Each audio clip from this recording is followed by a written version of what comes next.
PMS, believed to affect 1/3 to 1/2 of all women between the ages of 20 and 50. That many? Wow. That's a lot of women. The symptoms usually begin 10 to 14 days before the onset of the menstrual cycle, and there are different kinds of PMS patients. They break it down into categories. A for anxiety, C for cravings, chocolates, goodies, things like that. H is for hyperdehydration, which is bloating, right? D is for depression. And then you can get acne, or what's this wonderful word? Dysmenorrhea? Dysmenorrhea, pain. Dysmenorrhea, which is cramps and severe pain. Yeah, that's usually separate from PMS.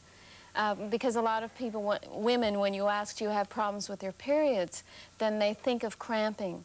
But PMS is before the period, cramping is when the period starts, and usually the moods get better as soon as the period comes. It's like Mrs. Jekyll and Mrs. Hyde. Yeah. It's really incredible. How bad were you? I had about 7 days where I did all the fun things in my life, and the people that I saw then thought I was a wonderful, happy, normal person. And then the other 20 days, it was like compensate, compensate. In the middle of the cycle, there would be sort of lethargy and how do I get out of bed in the morning and depression. And then just before the onset, it was like time to slam the phone and irritation. And it's...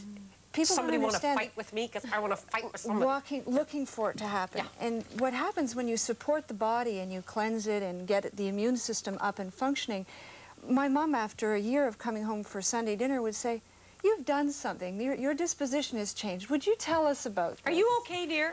And I mean, I didn't go through a personality change. It's just that it was allowed to come out. The layers were peeled off of it. So now, do you have any? I mean, are you happy all days of the month now, or? There's life to deal with out there, Dini, and I don't think there's a silver No, bullet I to didn't mean that. fix Yeah, right. everything. What I do notice is that if I observe exercise, balanced, nutritionally oriented, and I keep, you know, some good rest habits, I'm fine and I'm free of symptoms. And then it's like the little yellow canary in the tunnel that dies before the miners so that there's a symbol or signal to get out. My body lets me know if I'm out of balance and not doing things properly. I know what resources to draw on, and I'm fine after I pay attention. Jeff, you can have PMS. A lot of women have PMS because they have Candida. But you can have PMS without having Candida. Yes, absolutely. And can you help people with, I mean, if you're just a woman who has that, can that be resolved for women? Can you, you know, if somebody comes to you with really severe PMS, can you help them? Certainly. There's symptomatology of its own, and there's a balancing, nutritional balancing of its own that is not necessarily connected with Candida. Candida simply aggravates the situation because Candida creates hormonal imbalances. PMS is a hormonal problem. So it's just balancing the hormonal system, the endocrine system. You know what happens in life is all the things they told you when you were in grade 3 or 4 are true. You have to eat a good, healthy, well-balanced. Don't drink to excess. Don't smoke. Exercise on a regular basis, and you'll be fine. And get rid of the junk food and the sugar. And then you go through life and you find out when you're in your 40s. Mom was right. Oh! In the last 15 years, the incidence of cardiovascular disease has dropped 40% merely because people are paying attention to diet and exercise. So if you suffer from PMS and you're sitting out there and you want to kill somebody and you're throwing things at the screen, you have to look at your diet right away. Absolutely. Get rid of the junk food, the sugar, the fig Newtons, and all that. And the coffee. right. And the coffee. And at the same time... Oh, look. Oh, we'll get rid of it. We won't get rid of the coffee. You can have one a day. I would think in moderation. People come to me, they're on 10 coffee a day, and they'll sit down, and it's... Hi, I'm a little nervous. It must be intuitive, yeah, it's intuitive. And I say, how much coffee do you drink? I knew you'd say that. My husband told me I didn't have to go to a doctor, I just have to stop coffee. And I said, but you're here, and you're hearing it from a professional. That's why I went into medicine. I could spout off all these things if I were a layperson, but people listen to professionals. Right. Yeah, you have more titles, and then they think, oh, okay, yeah.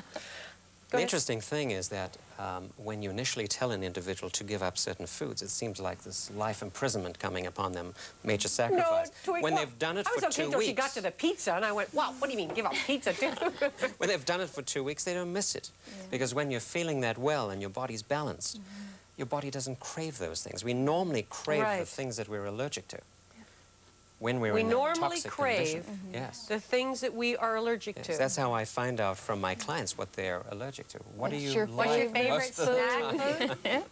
And Dini, I think it's important to offer people substitutes. You know, you can make rice pasta and use vegetable broths for flavorings, and that's what I was speaking about, the integration stage. You can find all kinds of wonderful products in health food stores that are good alternative substitutes. There's many decaffeinated and organically grown coffees that people can mix and blend in proportions so that they ease themselves out in a transitional phase. And you can have something, and it's not a sort of all or nothing cold turkey situation. Okay, by the way, while you're in the health food store, that is where you buy the acidophilus. They keep it in the refrigerator. It has to be kept cold? It does, most of them. Oh, 3 billion little things in there, you know. If they warm, they blow up. No, no. I would suggest an important point here, that it is all in moderation, because if you're going to get highly stressed out about your diet, you're going to get, the Candida is going to get worse because of the stress.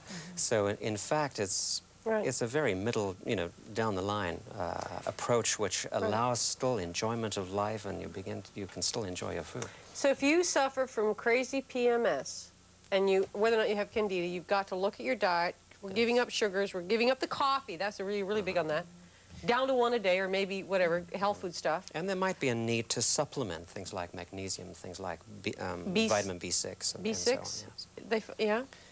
But under the direction of a health practitioner. Definitely. We can't prescribe. Now, here's a really important point, though. A lot of health practitioners, a lot of doctors, we made this point at the beginning of the show. If you leave and go and call your doctor and he says, oh, you're watching, those people are nuts. I mean, there's 50 doctors in this country who believe in Candida. It's not a lot. And health practitioners, you want people who are interested in vitamins and nutrition and that type of thing, who have that bent. Okay, we're coming up the last segment, but we will continue this right after this message.